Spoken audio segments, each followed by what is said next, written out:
Public news 9 కి స్వాగతం. నేను మీ అరుణ. బొత్సకు కేబినెట్ ర్యాంక్ పదవి జగన్ సంచలన నిర్ణయం తీసుకున్నారు. ఇటీవల విశాఖ స్థానిక సంస్థల స్థానం నుండి ఎమ్మెల్సీగా ఎన్నికైన బొత్స సత్యనారాయణకు మరో కీలక పదవి దక్కనుంది. ఆయనను శాసన మండలిలో ప్రతిపక్ష నేతగా నియమించాలని నిర్ణయించినట్లు తెలుస్తోంది. దీంతో ఆయనకు కేబినెట్ హోదా లభించనుందని సమాచారం. అచ్యుతాపురం ఫార్మసీలో ఆకాశాన్ని అంటుతున్న కార్మికుల ఆర్తనాదాలు. రియాక్టర్ పేలిన ఘటనలో ఇప్పటికే 18 చేరిన మృతుల సంఖ్య. ప్రమాద సమయంలో షిఫ్టుల్లో దాదాపు 380 మంది కార్మికులు ఉన్నట్లు చెప్తున్న అధికారులు. రియాక్టర్ పేలుడుతో కూడిన మొదటి అంతస్తు స్లాబ్ శిథిలాల కింద చిక్కుకొని ఉన్న కార్మికులు మమ్మల్ని ఎవరు పట్టించుకోవట్లేదని ఆవేదన వ్యక్తం చేస్తున్న కుటుంబ సభ్యులు. అమరావతి ఏపీలో గ్రూప్ 1 మెయిన్ పరీక్షలు వాయిదా వేసిన ఏపీపీఎస్సీ. సెప్టెంబర్ 2 నుండి 9 వరకు జరగాల్సిన షెడ్యూల్డ్ వాయిదా. అభ్యర్థుల నుండి వచ్చిన వినతుల మేరకు వాయిదా వేసినట్టు ప్రకటించిన ఏపీపీఎస్సీ తదుపరి షెడ్యూల్డ్ త్వరలోనే ప్రకటిస్తామని వెల్లడించారు. చినమసులవాడ జంక్షన్ భవన నిర్మాణ రంగం కార్మికులతో ఏఐటియు ఆధ్వర్యంలో ధర్నా కార్యక్రమం నిర్వహించారు. ఈ సందర్భంగా కార్మిక నాయకులు ఆర్ శ్రీనివాస్ మాట్లాడుతూ కూటమి ప్రభుత్వం తీసుకొచ్చిన నూతన ఇసుక పాలసీ విధానం వలన భవన నిర్మాణ రంగం కార్మికులకు ఉపాధి అవకాశాలు కోల్పోతున్నారని ఆగ్రహం వ్యక్తం చేశారు. ఆంధ్రప్రదేశ్ రాష్ట్ర ఎక్సైజ్ మరియు మైనింగ్ మంత్రివర్యులు కొల్లు రవీంద్ర ముందుగా స్వామివారి తొలిపావంచ వద్ద కొబ్బరికాయ కొట్టి శ్రీ వరాహలక్ష్మీ నరసింహ స్వామివారిని దర్శించుకున్నారు. వీరికి ఆలయ కార్యనిర్వహణాధికారి ఎస్ శ్రీనివాసమూర్తి, ఆలయ ప్రధాన అర్చకులు శ్రీనివాసాచార్యులు, వేద పండితులు నాదస్వర వేద మంత్రాలతో స్వాగతం పలికి ముందుగా స్వామివారి కప్ప స్తంభము ఆలింగనం చేసుకున్నారు.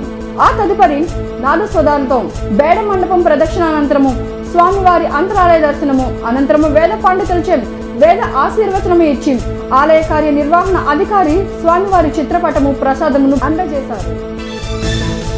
మాలల ఐక్య వేదిక ఆధ్వర్యంలో పెద్దాపురంలో మాలల బంద్ నిర్వహించారు.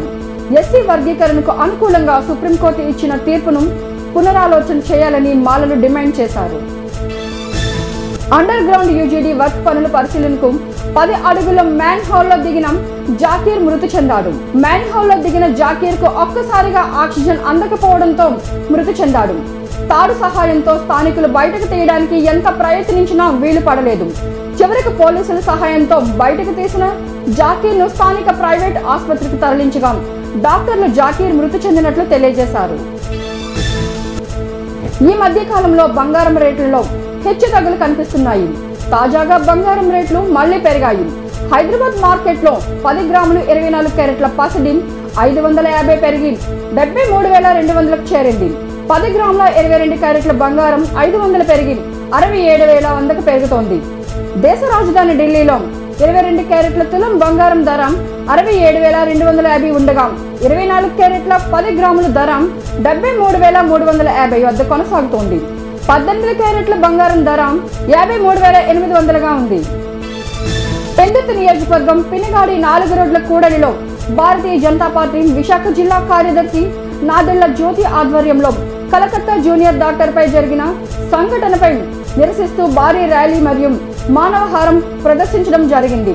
ఈ ర్యాలీలో Mahatma BSc nursing students, MRPS నాయకులు సామ్రాట్, పెందుర్తి నియోజకవర్గం కన్వీనర్ బీజేపీ గొర్ల రామనాయుడు మరియు మహాత్మా కాలేజీ యాజమాన్యం పాల్గొనడం జరిగింది.